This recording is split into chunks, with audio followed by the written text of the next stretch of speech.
Assalamualaikum warahmatullahi wabarakatuh. Nama saya Muhammad Tusaldi Junian Satrio. Di sini saya akan menjelaskan materi tentang manusia dan alam semesta. Yang pertama adalah pengertian manusia. Manusia adalah makhluk yang pertama kali ada di dunia, yang merupakan asal-usul kehidupan di alam semesta. Asal-usul manusia menurut ilmu pengetahuan tidak lepas dari yang namanya teori mengenai spesies baru dari spesies lama yang sudah ada yang melalui proses evolusi. Jika kita berbicara tentang evolusi, teori evolusi pertama kali diperkenalkan oleh Charles Darwin pada abad ke-19. Evolusi menurut ahli paleontologi dibagi menjadi 4 kelompok. Nah, paleontologi apa? Paleontologi adalah ilmu yang mempelajari tentang kehidupan praaksara. Sekarang kita masuk ke 4 kelompok tadi. Yang pertama adalah tingkat pramanusia. Fosilnya pertama kali ditemukan di Johannesburg, Afrika Selatan pada tahun 1924. Fosil ini dinamakan dengan Australopithecus. Yang kedua adalah tingkat manusia kera, yang fosilnya ditemukan di Solo pada tahun 1891. Fosil ini dinamakan dengan Pithecanthropus erectus. Yang ketiga adalah manusia purba. Tingkatan ini sudah lebih dekat dengan manusia modern. Fosil jenis ini ditemukan di Neander. Karena ditemukan di Neander, maka disebut dengan Neanderthalensis. Dan kerabatnya ditemukan di Solo yang disebut dengan Homo soloensis. Yang keempat adalah manusia modern atau Homo sapiens. Di tingkatan ini manusia sudah mulai berpikir, memakai akal dan nalarnya. Para ahli berusaha mendefinisikan manusia sesuai dengan bidang kajian ilmu yang digeluti. Mendiskusikan definisi manusia dalam ilmu pengetahuan sangat bergantung pada metodologi yang digunakan dan filosofi yang menjadi landasan. Ada 4 teori. Yang pertama ada teori psikoanalisis, teori behaviorisme, teori kognitif, dan teori humanisme. Yang pertama, teori psikoanalisis. Di teori ini menyebut manusia sebagai homo volens atau makhluk yang berkeinginan. Manusia memiliki perilaku interaksi antara komponen biologis, psikologis, dan sosial. Selanjutnya adalah teori behaviorisme. Menyebut manusia adalah homo mechanicus atau manusia mesin. Di teori ini menganalisis perilaku yang tampak saja, yang terbentuk dari hasil pembelajaran terhadap lingkungan. Yang selanjutnya adalah teori kognitif, menyebut manusia adalah homo sapiens, manusia berpikir. Manusia tidak lagi dipandang sebagai makhluk yang bereaksi secara pasif terhadap lingkungannya, tetapi berusaha memahami lingkungannya. Yang keempat adalah teori humanisme, menyebut manusia adalah homo ludens atau manusia yang bermain. Manusia berperilaku mempertahankan, meningkatkan, dan mengaktualisasikan diri. 2. Eksistensi dan martabat manusia. Manusia digambarkan Al-Quran sebagai makhluk pilihan Tuhan, sebagai khalifahnya di muka bumi, yang di dalam dirinya ditanamkan sifat mengakui Tuhan, terpercaya, memiliki rasa tanggung jawab terhadap dirinya maupun alam semesta. Kewujudan manusia dimulai dari kelemahan dan ketidakmampuan yang berubah menjadi kekuatan, namun tidak menghilangkan kegelisahan, kecuali manusia dekat kepada Tuhan dan mengingatnya. 3. Tanggung jawab manusia sebagai hamba dan khalifah Allah. Tanggung jawab manusia sebagai hamba Allah yaitu mematuhi aturan Allah, tunduk kepada Allah. Tanggung jawab manusia sebagai khalifah Allah. Manusia telah diberikan amanat atau tugas kekhalifahan atau tugas kepemimpinan di muka bumi yang menjadi wakil Allah untuk mengelola dan memelihara alam. 4. Hubungan manusia dan alam semesta. Alam semesta adalah segala sesuatu yang ada yang memiliki suatu kesatuan sistem yang unik dan misterius. Hubungan manusia dan alam semesta ada dua. Yang pertama hubungan historis. Hubungan historis ini mengenai asal-usul manusia di alam semesta ini. Seperti yang sudah ditemukan oleh para ilmuwan, fosil-fosil yang ditemukan oleh ilmuwan di alam semesta. Yang kedua, hubungan fungsional manusia dan alam semesta.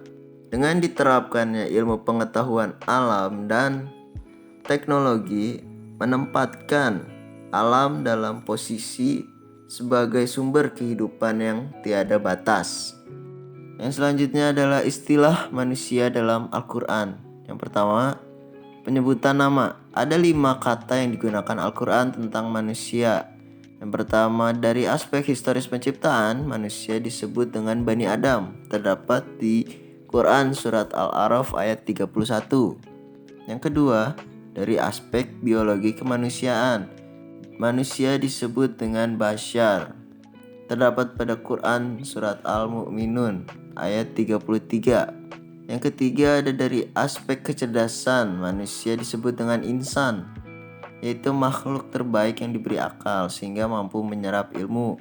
Terdapat pada Quran Surat Ar-Rahman ayat 3 dan 4. Yang keempat, ada dari aspek sosiologis, manusia disebut An-Nas, yang menunjukkan sifatnya yang berkelompok sesama jenis. Terdapat di Quran Surat Al-Baqarah ayat 21. Yang kelima, dari aspek posisi, manusia disebut dengan Abdun atau hamba, yang menunjukkan kedudukan sebagai hamba Allah yang harus tunduk kepadanya. Terdapat pada Quran Surat Saba ayat 9. Yang kedua adalah aspek historis penciptaan. Air adalah komponen penting dari seluruh sel-sel hidup. Tanpa air, hidup menjadi tidak mungkin. Penciptaan organisasi morfologi manusia dilihat sebagai peristiwa-peristiwa yang berurutan yang terdapat pada Quran Surat Al-Hijr ayat 28, yang artinya, dan ingatlah ketika Tuhanmu berfirman kepada para malaikat, sesungguhnya aku akan menciptakan seorang manusia dari tanah liat kering yang berasal dari lumpur hitam yang diberi bentuk. Yang ketiga adalah komponen biologis. Manusia adalah makhluk bumi yang dibentuk dari komponen-komponen yang dikandung dalam tanah. Ada beberapa ayat yang menyebutkan manusia dibentuk dari tanah. Yang pertama, terdapat pada Quran Surat Al-Kahfi ayat 37, yaitu tanah gemuk atau turab. Yang kedua, terdapat pada Quran Surat As-Sajdah ayat 7, yaitu tin atau tanah lempung. Yang selanjutnya terdapat pada Quran Surat As-Saffat ayat 11, yaitu tanah lempung yang pekat atau tinul lazib. Yang ketiga adalah komponen biologis. Manusia adalah makhluk bumi yang dibentuk dari komponen-komponen yang dikandung dalam tanah.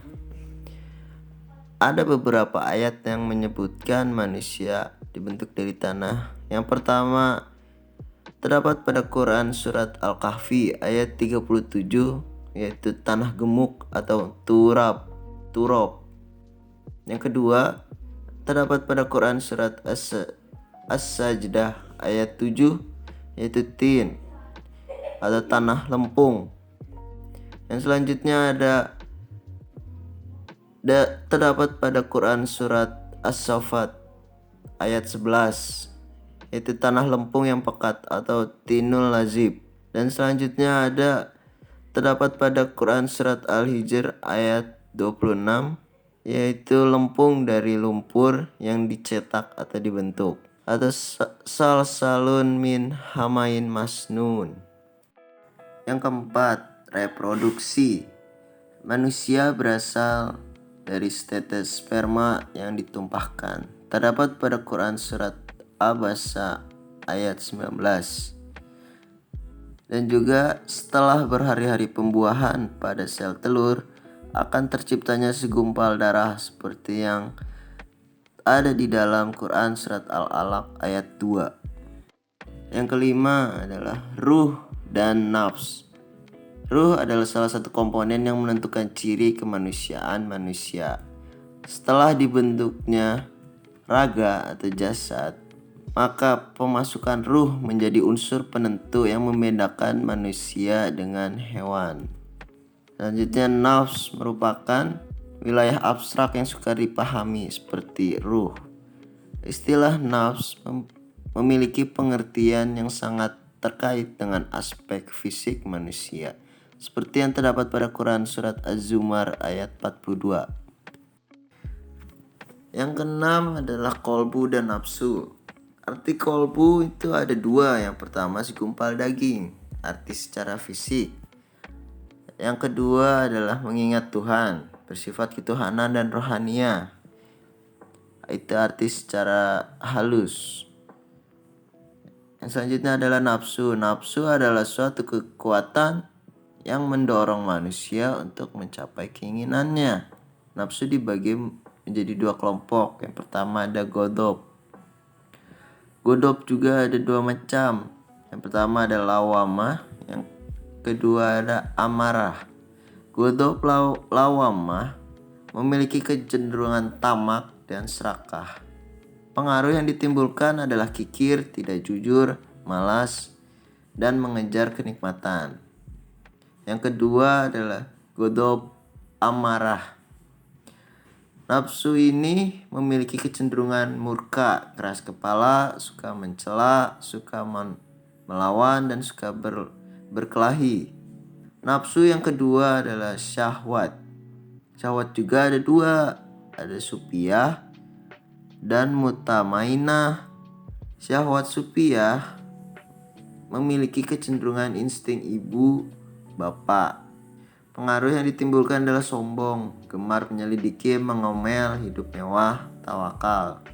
Selanjutnya adalah syahwat mutamainah, memiliki kecenderungan berkemanusiaan, bijak, kesusilaan, kecintaan, keadilan, dan keindahan. Pengaruh yang ditimbulkan adalah budi luhur, jiwa yang suci, sabar, pengorbanan. Yang terakhir adalah karakteristik manusia. Karakteristik manusia ini ada 4. Yang pertama ada aspek kreasi. Aspek kreasi adalah apapun yang ada di tubuh manusia sudah dirakit dalam suatu tatanan yang terbaik dan sempurna. Yang kedua ada aspek ilmu. Hanya manusia yang mempunyai kesempatan memahami. Hewan hanya terbatas pada naluri dasar yang tidak bisa dikembangkan melalui pendidikan dan pengajaran. Manusia menciptakan kebudayaan dan peradaban yang terus berkembang. Yang ketiga ada aspek kehendak. Manusia memiliki kehendak yang bisa menyebabkan atau mengadakan pilihan-pilihan hidup. Yang terakhir ada pengarahan akhlak. Manusia adalah makhluk yang dapat dibentuk akhlaknya. Manusia juga dapat berubah perilakunya dikarenakan lingkungannya. Sekian dari saya. Wassalamualaikum warahmatullahi wabarakatuh.